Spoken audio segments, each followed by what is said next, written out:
The streets of New Orleans were alive that evening, buzzing with energy as neon signs flickered and the aroma of street food drifted through the air. A jazz band played a few blocks away, their brass instruments wailing through the night, while tourists wandered the sidewalks, drawn to the city's vibrant charm. Among the chaos, near a quiet corner of Jackson Square, a young woman stood with a violin in her hands, her presence a stark contrast to the city's restless rhythm. Mia Harper closed her eyes for a moment, letting the familiar weight of her instrument settle against her chin. The city had been her stage for years, the cracked pavement her foundation, the flickering streetlights her spotlight. Every night, she played for passers-by, hoping for enough tips to get by. Some stayed to listen, some dropped a few bills in her worn violin case without a glance. And then there were those rare moments that reminded her why she played at all. Tonight was different. As she lifted her bow and pulled the first note from the strings, she noticed him, a boy, no older than 10, sitting in a wheelchair near the curb. He was alone, or at least, there was no one immediately beside him. His eyes, wide and unblinking, were locked onto her, not with the casual curiosity of a passerby, but with something deeper. A quiet yearning. Mia hesitated for just a fraction of a second before adjusting her posture. The boy hadn't moved, hadn't spoken, but she could feel his presence like a ripple in the air. She played for him. The melody she chose was soft, delicate, filled with emotion, a piece she had learned long ago, one that always carried a whisper of something unspoken. As the music floated through the cool night air, something remarkable happened. The boy, who had been so still, so silent, began to move. It wasn't much at first, a small twitch of his fingers against the armrest of his chair. Then slowly, his foot, stiff and hesitant, tapped ever so slightly against the metal footplate. Mia's heart clenched. She didn't know why, but something about the way he responded to the music made her throat tighten. It was as if, for the first time in a long time, he was allowing himself to feel something. Unbeknownst to her, a man watched from a distance. Inside a sleek black car parked just a few feet away, Adrian Montgomery sat with his hands clasped, his sharp gaze fixed on the scene before him. He had only stopped at the red light, distracted by a business call, when his eyes had been drawn to his son. Oliver. The boy who had once been full of life, who had once run through their vast backyard with endless energy, who had once laughed freely. That boy had been gone for a long time, replaced by silence and empty stares. Adrian had spent a fortune on therapy, on specialists, on anything money could buy to bring his son back to the world. But nothing had worked. Not until now. He watched, his pulse quickening, as Oliver's foot moved to the rhythm of the violin. His son, who had refused to engage with anything or anyone, was responding to this music. To this street musician. The light turned green. Adrian's driver hesitated, waiting for instructions, but Adrian didn't speak. He just kept watching. As the song came to an end, Mia lowered her violin, her breath catching as she looked at Oliver. For the first time that night, the boy lifted his gaze to meet hers, and in those deep brown eyes, she saw something shift. A spark. A connection. Adrian Montgomery exhaled, barely realizing he had been holding his breath. And in that moment he knew, this woman, this street musician, had just done something no doctor or therapist had been able to do. And he needed to find out why. The next morning, as sunlight filtered through the narrow gaps between the old brick buildings, Mia Harper stretched her stiff fingers and reached for her violin case. The previous night's performance still lingered in her mind. The boy in the wheelchair, his quiet fascination, the way his foot had moved to the music. She had played for countless strangers, but something about that moment felt different. As she zipped up her case, her phone vibrated on the small nightstand beside her bed. A message. Unknown number. I saw what you did last night. Meet me at Le Jardin Café at 2 p.m. It's important. Mia frowned. The text was brief, to the point, and offered no explanation. She glanced at the sender. No name, just a string of numbers. Her first instinct was to ignore it. Street musicians like her didn't receive invitations to high-end cafes.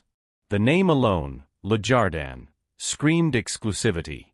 It was the kind of place where tech executives sipped imported espresso, not where violinists who played for tips were invited for casual meetings. And yet, curiosity tugged at her. Was this about the boy? Her pulse quickened.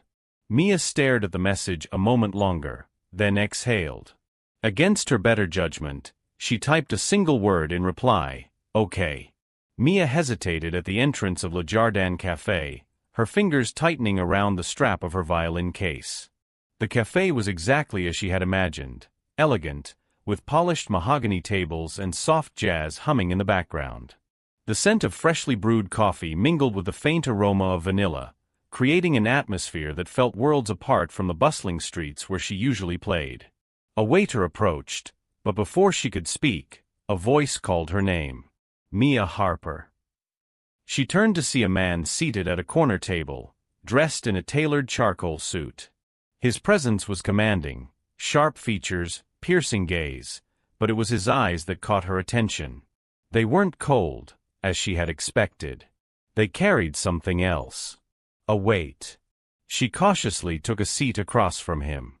"My name is Adrian Montgomery," he began, his voice smooth but laced with something restrained. "You played for my son last night." Mia blinked. His son? Oliver. He exhaled, as if saying the name carried its own burden. Since his accident, he hasn't reacted to anything. No words, no emotions. But last night, he moved to your music. Adrian leaned forward slightly, studying her. "I need to understand why." Mia swallowed.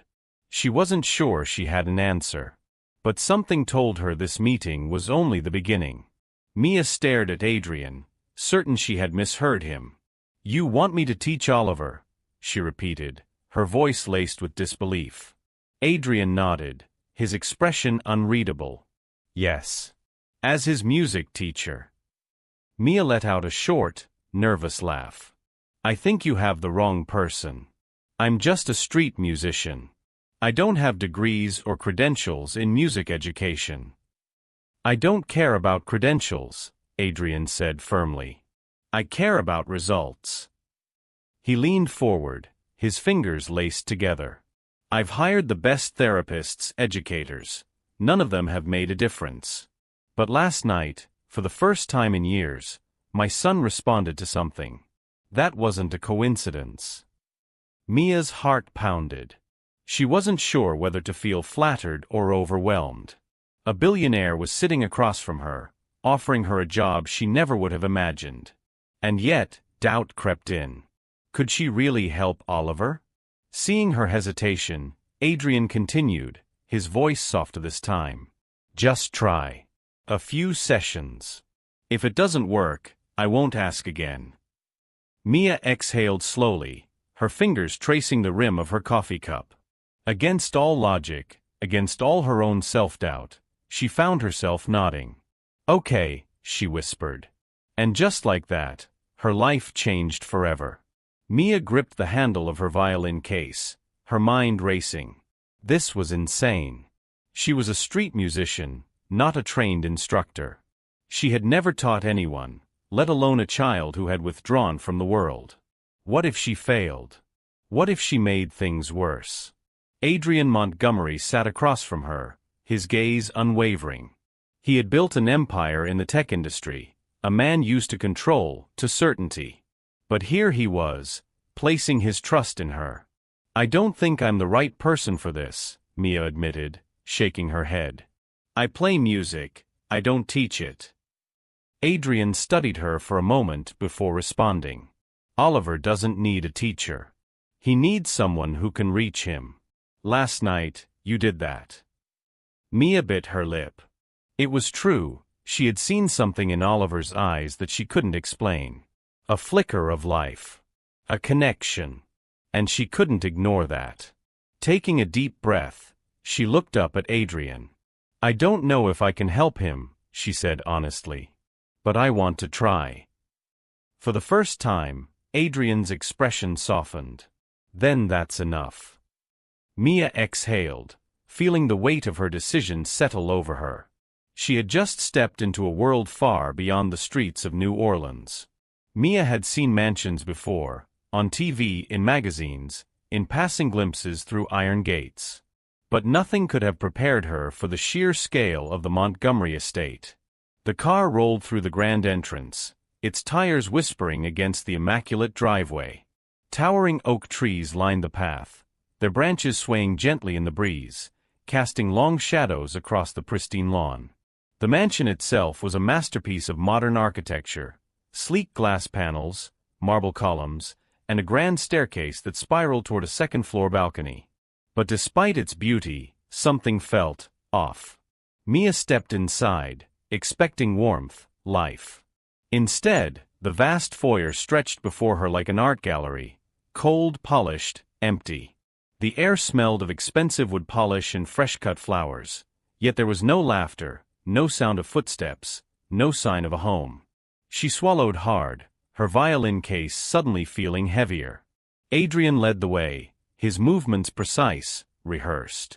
"Oliver's room is this way," he said, his voice echoing in the cavernous space. Mia followed, her eyes tracing the walls adorned with expensive paintings, pristine furniture, and gleaming chandeliers. It was all perfect. Too perfect. This wasn't a house, it was a museum. And Oliver, somewhere within these walls, was its loneliest exhibit. The moment Mia stepped into the grand hallway, she felt it, the weight of silent judgment pressing against her like an invisible force. It wasn't loud or confrontational.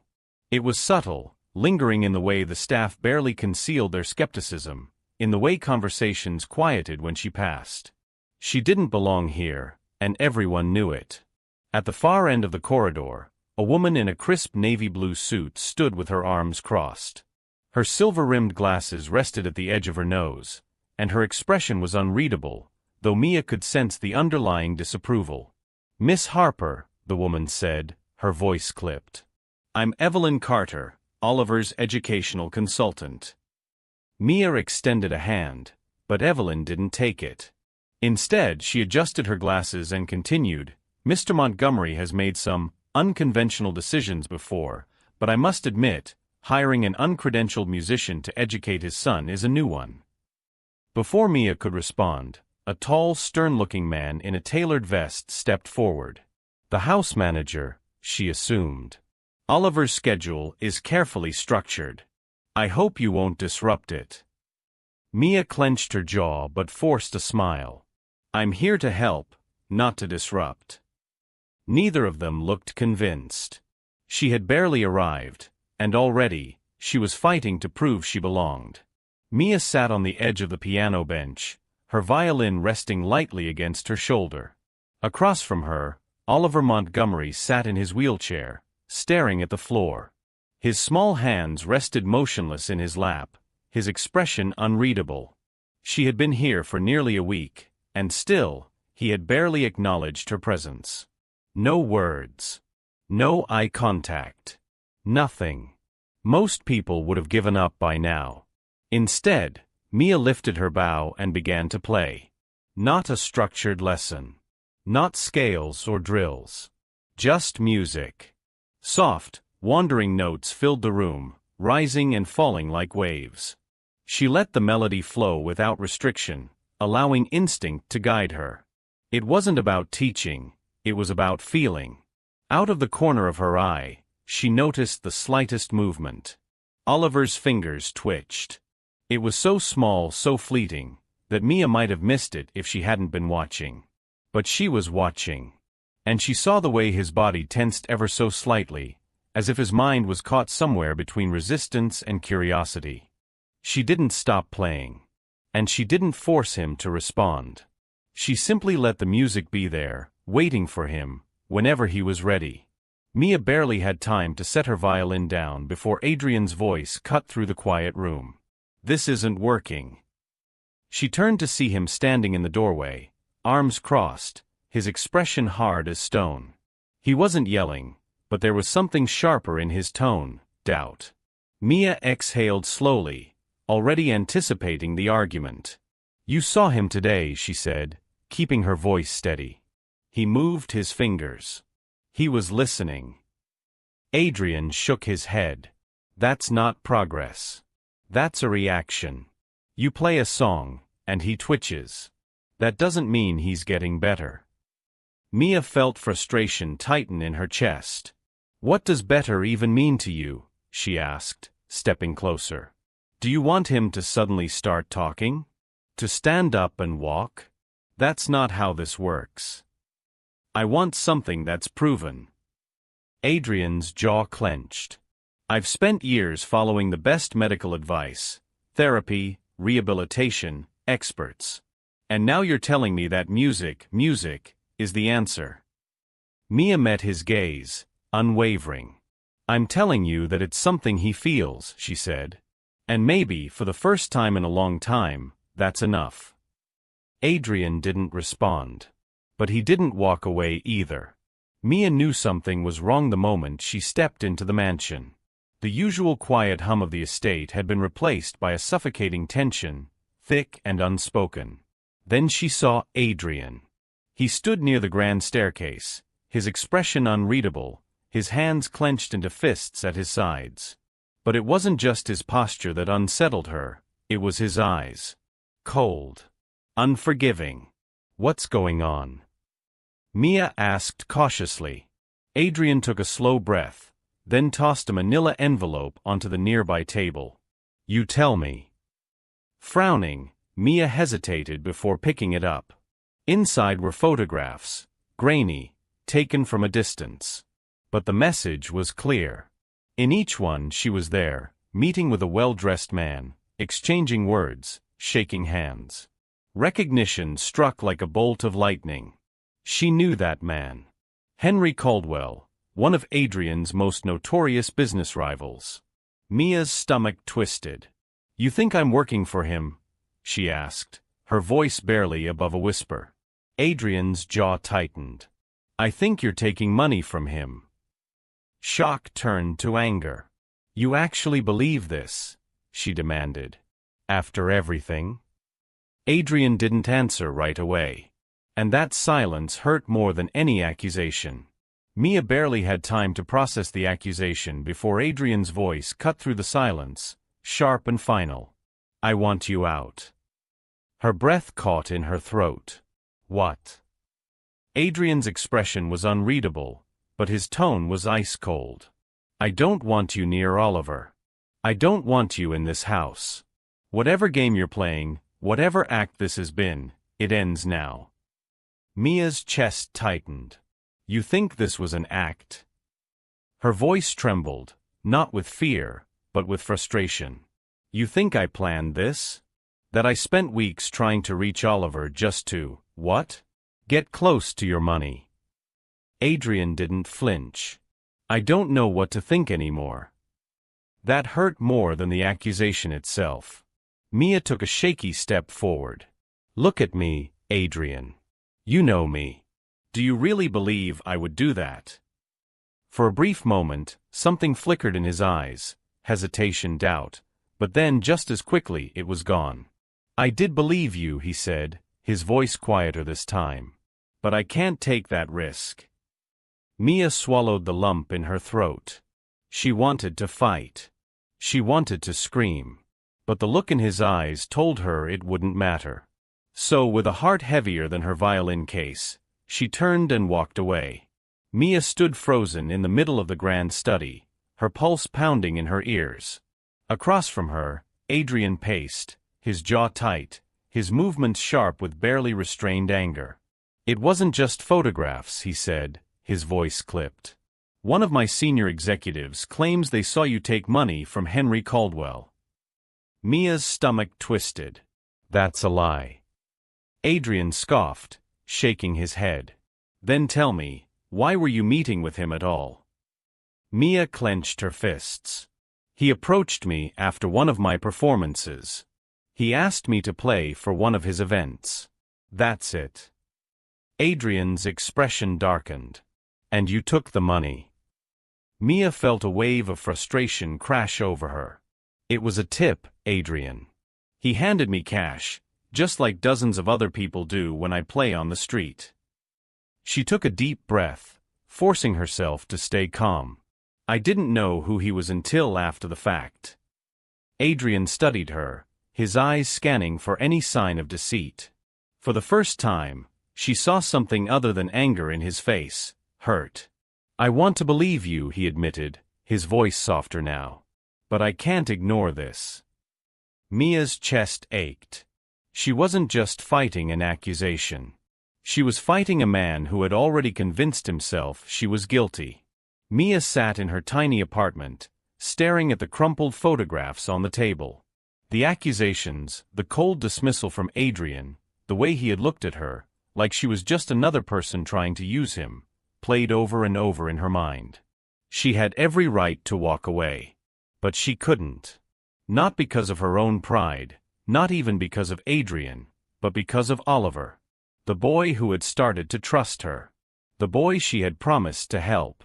Mia exhaled, her fingers tightening into fists. Someone had set her up.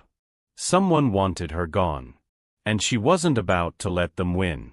Reaching for her phone, she scrolled through old messages, contacts, anything that might give her a lead.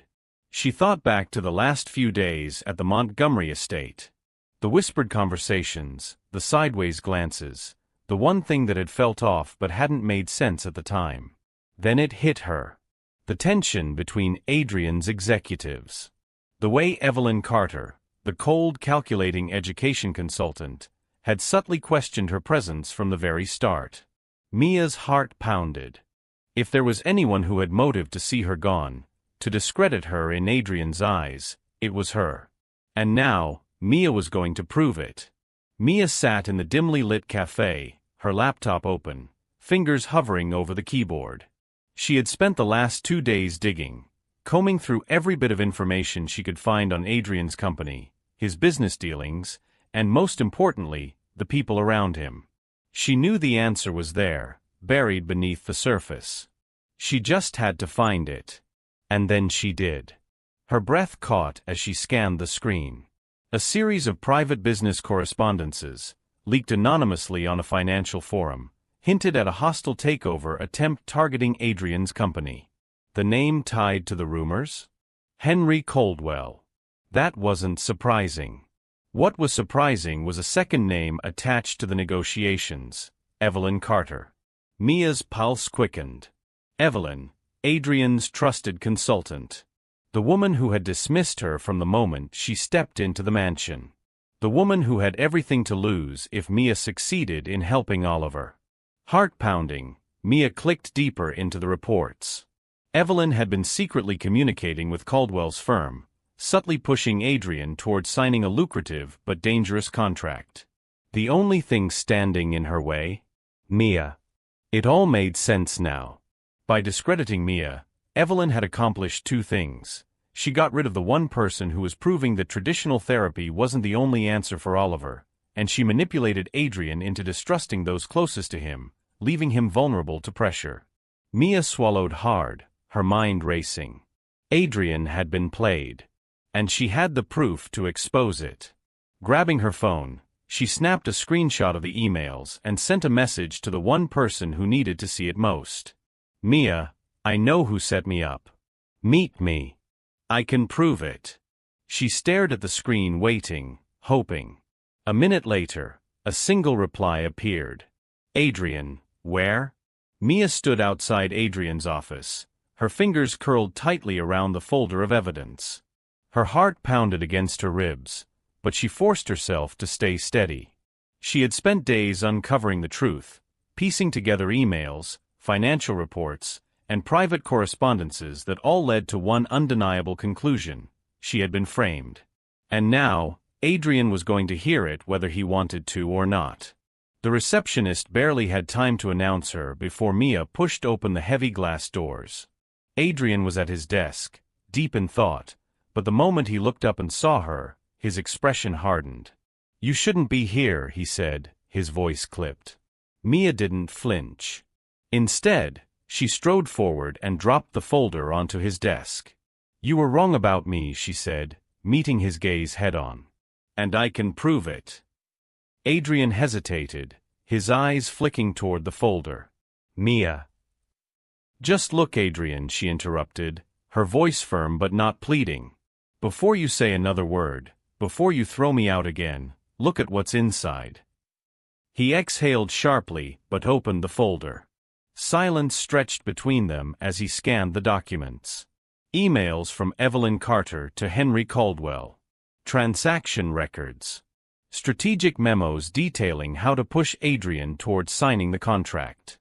Mia watched as realization dawned on his face. His grip on the papers tightened. She used you, Mia said quietly. She needed me gone so you'd feel isolated. So you'd trust her instead. Adrian looked up, his expression unreadable. But this time, there was something else behind his eyes, regret. I didn't want to believe it, he admitted, his voice lower now. But I did. Mia swallowed hard. And because of that, you pushed away the one person who actually cared about Oliver. Adrian's jaw tensed. He exhaled slowly, then, after a long pause, whispered, I was wrong. Mia didn't respond. She had already known that. The real question was, what was he going to do about it? Adrian sat in silence, his fingers resting against the edge of the damning documents Mia had placed before him. The truth was laid out in black and white. Evelyn had manipulated him, had planted seeds of doubt that he had been all too willing to believe. And in doing so, he had pushed away the one person who had truly been there for Oliver. He looked up at Mia, who stood across from him, arms crossed, her expression guarded.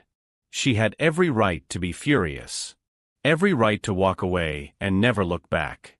Adrian exhaled, rubbing a hand over his face. I was wrong, he admitted, his voice quieter than before. I let my own fears and distrust cloud my judgment. And I hurt you in the process. Mia didn't say anything. She just waited, watching him with those steady, unwavering eyes.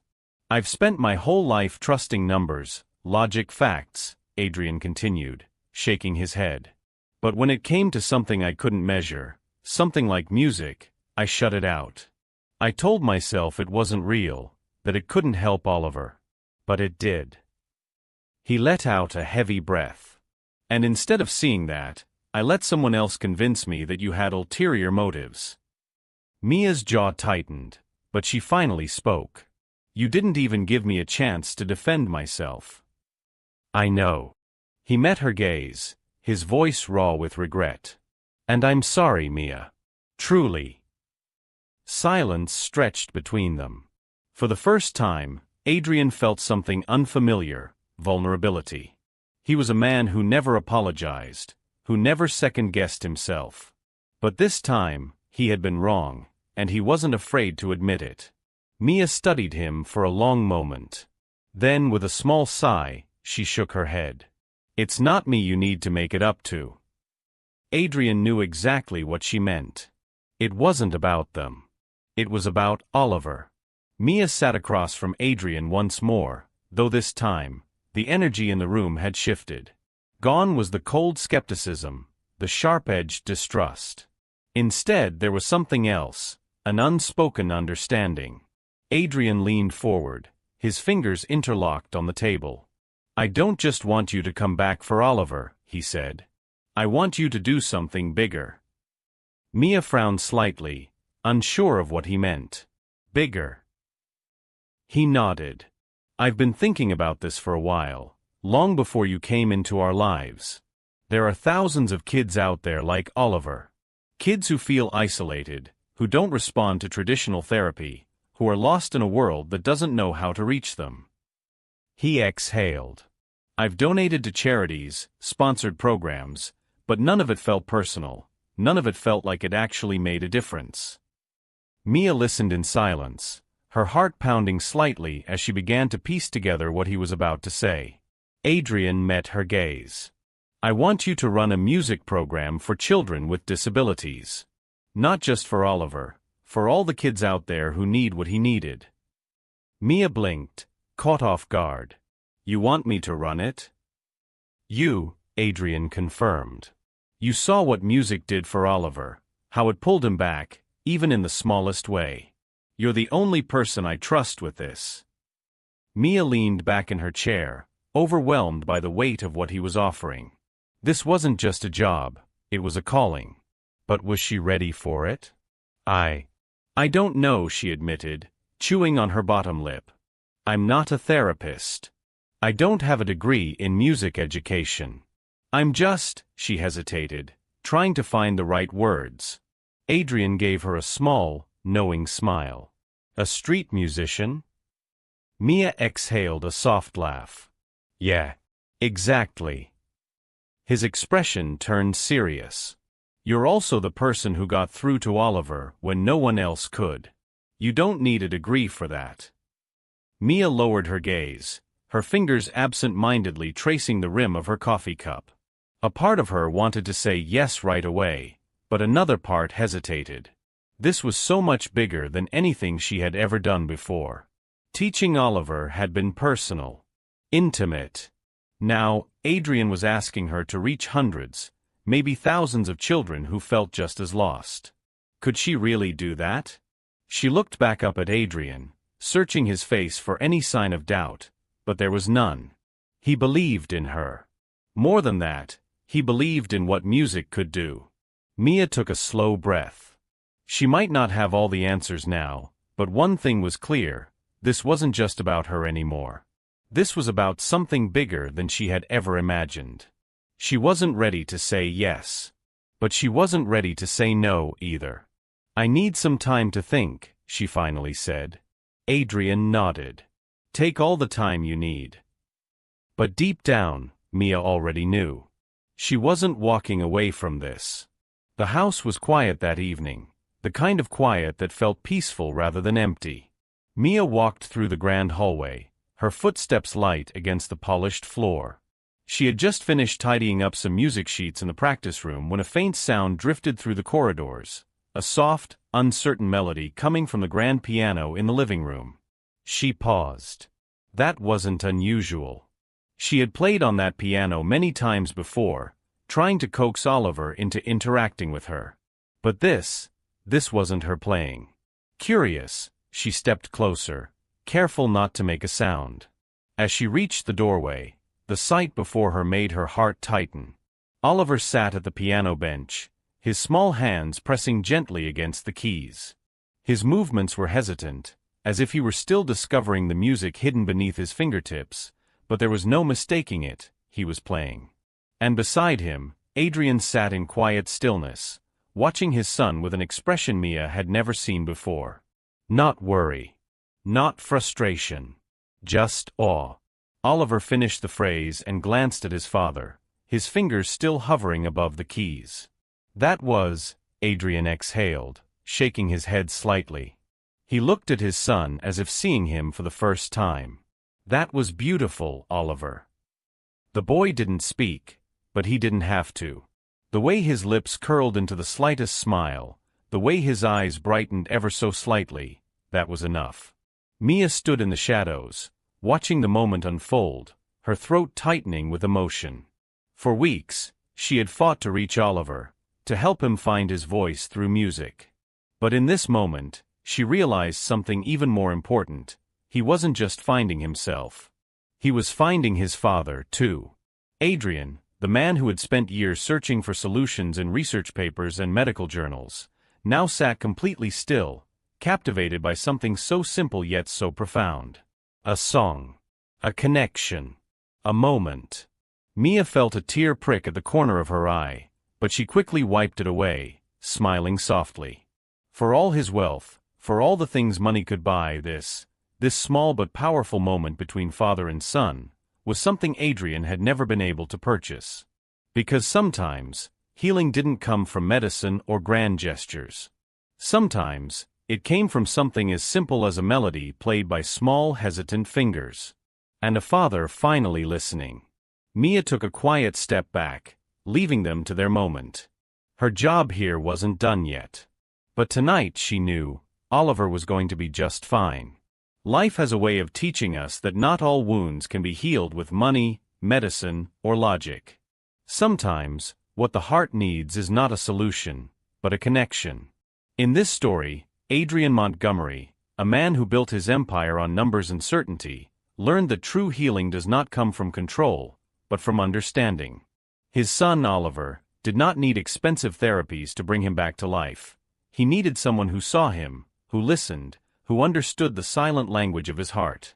Mia, a simple street musician, had no credentials, no prestige. Yet, with patience and kindness, she reached the boy in a way no expert ever could. This is a reminder for all of us, especially those who have lived long enough to see life's complexities. Healing, love, and connection often come from the simplest of gestures. A song. A shared silence. A hand that doesn't force, but simply offers. We spend so much time searching for answers in grand solutions, but sometimes, what we truly need has been there all along. A little patience, a little music, and a heart willing to listen.